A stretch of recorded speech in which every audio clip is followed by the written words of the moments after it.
Hello दोस्तों, आज हम problem of the day second smallest number का सॉल्यूशन डिस्कस करेंगे। तो चलते हैं प्रॉब्लम स्टेटमेंट देखते हैं। इस प्रॉब्लम के स्टेटमेंट की बात करें तो प्रॉब्लम सिंपल है कि आपको कोई ऐसा नंबर बताना है जो कि सेकेंड स्मॉलेस्ट नंबर हो, जिसके डिजिट का सम एस हो और उसमें नंबर ऑफ डिजिट बी हो। जैसे इस बातों को एग्जाम्पल फर्स्ट से देखें तो यहाँ पर सम ऑफ डिजिट 9 होना चाहिए और उस नंबर में 2 डिजिट होना चाहिए। तो नंबर हमारा 27 होगा, जिसमें आप देख सकते हैं 2 डिजिट है और sum of this digit of number is 2 + 7 9 होगा। और ये सेकेंड स्मॉलेस्ट कैसे है, तो फर्स्ट स्मॉलेस्ट आप देखेंगे तो 18 है, जिसमें 2 डिजिट है और सम ऑफ डिजिट यहाँ पर देख सकते हैं 9 है। तो 18 के बाद दूसरा नंबर जो होगा वो 27 होगा, जिसका सम 9 है और डिजिट का काउंट 2 होगा। तो ये सेकेंड स्मॉलेस्ट कहलाएगा। अब यदि हम इस प्रॉब्लम के कंस्ट्रेंट की बात करें तो इस प्रॉब्लम में आपके पास सम ऑफ डिजिट का रेंज कुछ ये होगा और नंबर ऑफ डिजिट आपके पास नंबर में इतना रेंज में हो सकता है। और इस प्रॉब्लम को आपको big of D time complexity में यूजिंग कांस्टेंट एक्स्ट्रा स्पेस में सॉल्व करना है। और इस प्रॉब्लम में ये कहा गया है कि यदि ऐसा कोई भी नंबर एग्जिस्ट नहीं करता है जो कि सेकेंड स्मॉलेस्ट हो, जिसका सम ऑफ डिजिट एस और जिसमें डी नंबर ऑफ डिजिट हो, तो उस केस में आपको -1 आउटपुट करना है। तो चलते हैं अब इस प्रॉब्लम के लिए हम लॉजिक समझते हैं। इस प्रॉब्लम के लॉजिक को समझने से पहले हम आपसे ये कहना चाहते हैं कि सबसे पहले आप ये सोचिए कि फर्स्ट स्मॉलेस्ट नंबर कैसे जनरेट कर पाएंगे, और यदि वो जनरेट हो जाता है तब उसे आप सेकेंड स्मॉलेस्ट नंबर में कैसे कन्वर्ट कर पाइएगा। तो आइए चलते हैं, उसके लिए अब हम लॉजिक समझते हैं। मान लीजिए आपके पास s का वैल्यू 15 गिवन है और d का वैल्यू 4 मान लीजिए गिवन। सबसे पहले तो ये देखना होगा कि क्या हमारा सेकेंड स्मॉलेस्ट नंबर जनरेट होना पॉसिबल है या नहीं है। उसके लिए यदि d का वैल्यू 1 गिवन होगा तो उस केस में जो s हमारा होगा वही हमारा जो नंबर जनरेट होगा, सबसे स्मॉलेस्ट नंबर वही होगा।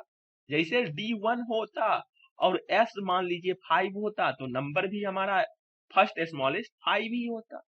और इस केस में सेकेंड स्मॉलेस्ट जनरेट करना इम्पॉसिबल होता, क्योंकि यही हमारा एक नंबर होता जो कि डिजिट का सम 5 होता और 1 डिजिट का होता। सिमिलरली यदि S1 होता और डिजिट कुछ भी रहे तो उस केस में आप सिर्फ और सिर्फ 1 रखते और जितना डिजिट होता उससे एक कम 0 यहाँ पर पुट करते और यही एक चॉइस होता नंबर जनरेट होने का। तो इस केस में भी सिर्फ और सिर्फ यही नंबर होता, जिसमें सेकेंड स्मॉलेस्ट नंबर तो जनरेट ही नहीं हो रहा था। मतलब सेकेंड नंबर तो जनरेट ही नहीं होगा तो सेकेंड स्मॉलेस्ट की बात कहां से हुई। सिमिलरली एक चीज और आप सोचे, यदि आपके पास sum greater than equal to 9 into D होता, ये कैसे, तो आप जानते हैं कि कोई भी नंबर में डिजिट जो होता है वो सिर्फ 0 से 9 के बीच में लाई करता है, मतलब मैक्सिमम डिजिट 9 होगा। तो मैक्सिमम सम किसी भी नंबर का जिसमें डिजिट फिक्स कर दे तो उसका 9 इंटू डी सम हो सकता है, मैक्सिमम सम। और इससे यदि ग्रेटर देन सम का वैल्यू गिवन होगा तब तो नंबर जनरेट होना ही इम्पॉसिबल हो जाएगा। और जिस केस में इक्वल टू होगा उस केस में नंबर जो जनरेट होगा वो आपका 999 नंबर होगा, जिसमें सेकेंड नंबर जनरेट ही नहीं हो रहा है, तो सेकेंड नंबर की इधर भी बात नहीं होगी। तो हमारा बेस केस ये हुआ कि जब आपके पास d का वैल्यू 1 या फिर s का वैल्यू 1 या फिर s greater than equal to 9d होगा, उस केस में आप नंबर जनरेट नहीं कर सकते हैं सेकेंड नंबर जो स्मॉलेस्ट होगा, तो वहां पर आपको -1 आउटपुट करना है। अब हम चलते हैं फर्स्ट स्मॉलेस्ट नंबर कैसे जनरेट करें इस गिवन एग्जाम्पल के लिए। तो उससे पहले इस तीनों बात को देख लेते हैं। तो ये तीनों बात आप चेक करेंगे तो ये कंडीशन सेटिस्फाई नहीं करेगा, तो इससे नंबर हमारा जनरेट होना पॉसिबल है। तो अब हम ये समझते हैं, कोई भी नंबर मान लीजिए 4 डिजिट का है, तो उसमें जितना हम लेफ्ट साइड में डिजिट जो होगा उसका वैल्यू जितना ज्यादा रखेंगे उतना इस पूरे नंबर का वैल्यू इंक्रीज होगा। तो हम चाहेंगे कि मैक्सिमम डिजिट जो पॉसिबल है, जो कि 9 मैक्सिमम डिजिट पॉसिबल है, उसे हम सबसे राइट में पुट करें। तो 9 यहाँ पर यदि हम रख दें तो सम हमारा क्या हो जाएगा, सम 15 से रिड्यूस होकर के 6 हो जाएगा। मतलब अब हमें इस 3 प्लेस पर ऐसे डिजिट रखने हैं जिससे सम 6 हो और स्मॉलेस्ट रखना है। तो यहाँ पर अब यदि हम 9 रखना चाहें तो 9 तो रख नहीं सकते, और यदि हम यहाँ पर 6 रख दें तो 6 रख देंगे तो सम अब लेफ्ट आपके पास 2 डिजिट के लिए 0 होगा, तो वो हमारा 4 डिजिट नंबर नहीं हो पाएगा। तो हम यहाँ पर चाहेंगे कि 5 रखें। यदि 5 रखते हैं तो इस दोनों डिजिट का सम लेफ्ट 1 रहेगा और इससे आपका डिजिट जनरेट पीछे हो सकता है और उससे 4 डिजिट नंबर होगा पूरा। तो यहाँ पर हम 5 रख देंगे। और अब रहा इस पोजीशन की बात, तो इस पोजीशन पर हम 1 यदि रखते हैं तो फिर वही बात होगी कि हमारा नंबर जो जनरेट होगा वो 3 डिजिट का ही रह जाएगा। तो हम यहाँ पर 0 रख देंगे। यदि 0 रखते हैं तो हमारा फिर इस डिजिट का सम 1 होगा और तब हम लास्ट में 1 यहाँ पर रख देंगे। तो ये हमारा फर्स्ट स्मॉलेस्ट जो कि 1059 हो जाएगा गिवन कॉम्बिनेशन के लिए। और इसमें आप देख सकते हैं 4 डिजिट भी है और सम ऑफ डिजिट 15 होगा, क्योंकि 1 प्लस 0 प्लस 5 प्लस 9 है। अब हम इससे सेकेंड स्मॉलेस्ट नंबर कैसे जनरेट करें, तो यदि आप यहाँ पर ऑब्जर्व करें, यदि आप जो सबसे राइट मोस्ट में डिजिट प्रेजेंट है का वैल्यू 9 से जस्ट कम है, उसे यदि आप 1 वैल्यू इंक्रीज कर दें उसका, यदि यहाँ पर 1 0 यहाँ 6 कर दे और इसके जस्ट आगे जो है उसे 1 डिजिट रिड्यूस कर दे, मतलब 1 वैल्यू उस डिजिट का रिड्यूस कर दे, तो ये 8 हो जाएगा। और ये जस्ट इसके बाद नंबर होगा जिसका सम ऑफ डिजिट 15 होगा। और ये क्यों, तो यदि आप इसे बड़े नंबर के लिए सोचे, जैसे आपका नंबर 100699 होता, उस केस में यदि आप इस पोजीशन को 7 कर देते और इस पोजीशन को 8 कर देते और बाकी सारे प्लेस पर सेम डिजिट रखते, तो इससे जस्ट आगे वाला नंबर होता और सम वही रहता, क्योंकि हम उसके जस्ट आगे एक रिड्यूस कर देते हैं और इसका सम इधर इंक्रीज एक कर लेते हैं।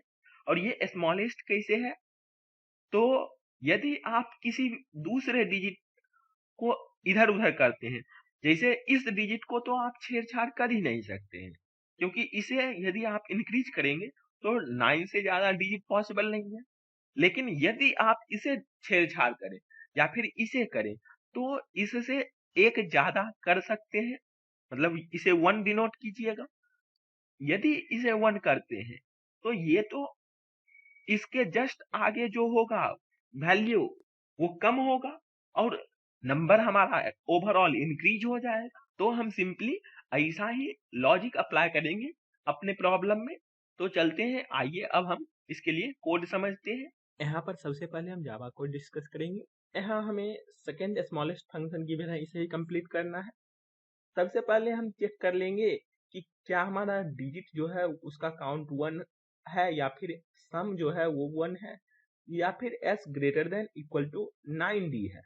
यदि ये सब होता है तो हम सिंपली रिटर्न -1 कर देंगे, और यदि ये कंडीशन नहीं होता है तो आगे हम प्रोसीड करेंगे। सबसे पहले हम फर्स्ट स्मॉलेस्ट नंबर जनरेट करने के लिए कोड देख। उसके लिए सबसे पहले हम एक एसबी नाम का स्ट्रिंग बिल्डर इनिशियलाइज कर लिया है और फिर हम एक फॉर लूप 0 से d तक रन किया है, जो कि जैसा हमने डिस्कस किया था कि पहले वंस डिजिट फिल होगा, फिर टेंस, ऐसे ही प्रोसीड करेंगे।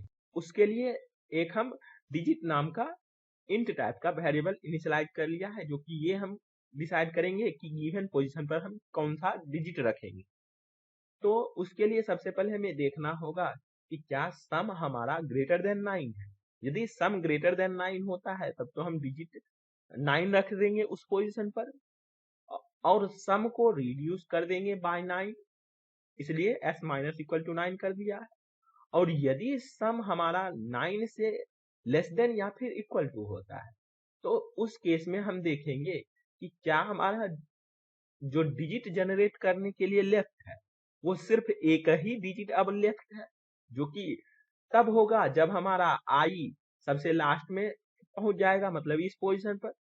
उस केस में आई d-1 होगा।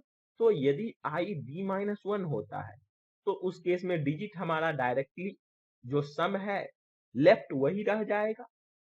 और यदि ये नहीं होता है तो हमें फिर देखना होगा कि यदि सम हमारा ग्रेटर देन 1 है, जैसा पहले हमने एग्जांपल में डिस्कस किया था। यदि सम मान लीजिए इस केस में 6 होता तो यहाँ पर आपको 5 रखना होता।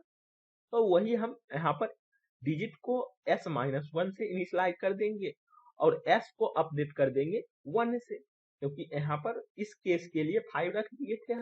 और यदि दूसरा केस होता है, जैसे इस पोजीशन पर आते तो उस केस में हमें 0 रखना होता, मतलब s1 होता, उस केस में हमें डिजिट 0 रखना होगा और एसबी में डायरेक्टली अपेंड कर देंगे इस डिजिट को। तो रिवर्स वे में जो नंबर है हमारा एक्चुअल नंबर वो जनरेट होगा, क्योंकि पहले 9 पुट होगा, फिर 5, फिर 0, फिर आगे, और लास्ट में इसे रिवर्स कर देंगे तो वो हमारा एक्चुअल फॉर्म हो जाएगा। यदि ये कोड ना लिखे तो ये फर्स्ट स्मॉलेस्ट नंबर होगा।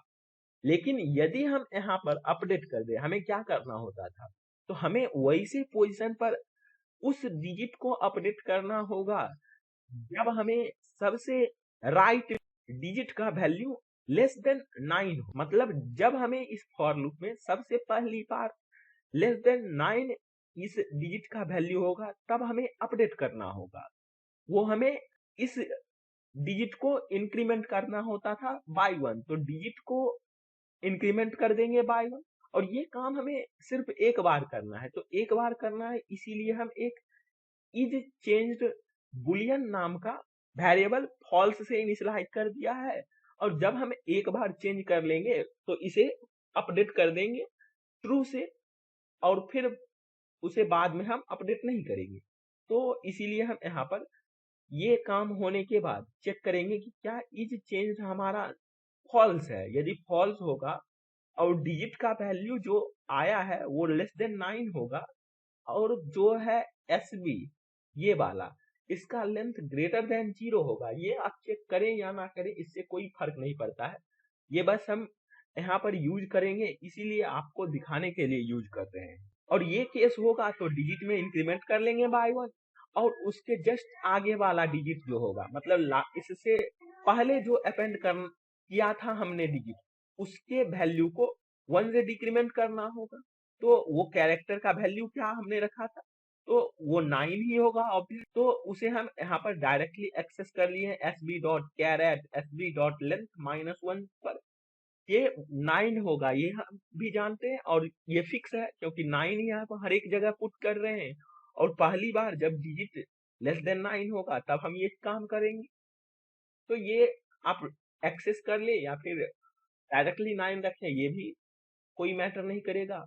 और फिर हमें जो इस पोजीशन पर डिजिट था उसे अपडेट करना होगा किससे, करेंट वैल्यू है उससे एक कम। तो हम सिंपली उस पोजीशन को sb.setchar@sb.length-1 लास्ट इंडेक्स पर -c से अपडेट कर दिए हैं और इज चेंज को ट्रू कर दिए हैं, जिससे हमारा सेकेंड स्मॉलेस्ट नंबर जनरेट होगा।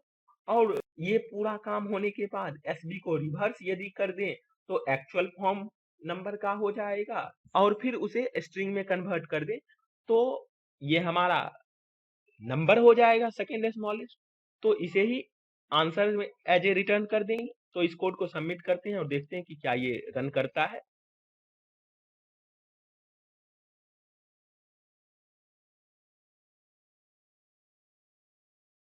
तो यहाँ पर देख सकते हैं हमारा कोड रन किया और टोटल टेस्ट केस पास किया।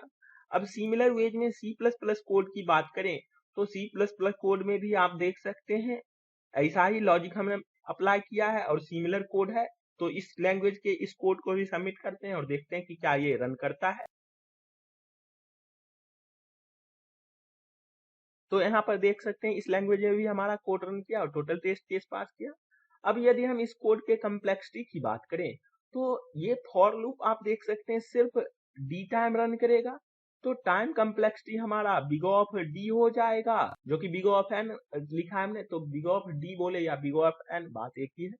और स्पेस कम्प्लेक्सिटी आप देख सकते हैं सिर्फ ये बूल और एसबी हम इनिशियलाइज किए हैं, जो कि कांस्टेंट स्पेस यूज करेगा। तो स्पेस कम्प्लेक्सिटी हमारा बिग ऑफ 1 होगा। और सिमिलर वेज में यदि आप पाइथन कोड की बात करें तो उसे भी आप यहाँ पर देख सकते हैं सिमिलर वेज में है। तो इसको भी सबमिट करते हैं और देखते हैं कि क्या ये रन करता है। तो आई होप आपको ये तीनों डिफरेंट लैंग्वेज के कोड और लॉजिक समझ आए होंगे। तो फिर मिलते हैं किसी अगले वीडियो के साथ, तब तक के लिए कोडिंग करते रहिए। Best of luck. और हम इस तीनों डिफरेंट लैंग्वेज के कोड का लिंक डिस्क्रिप्शन बॉक्स में प्रोवाइड कर देंगे, तो आप वहां से चेक कर सकते हैं। और आप अपना कमेंट सेक्शन में फीडबैक जरूर दें कि इस वीडियो में क्या लैग है, तो हम उसी अकॉर्डिंग अपने वीडियो को इम्प्रूव करेंगे आपके लिए। Thank you for watching this video.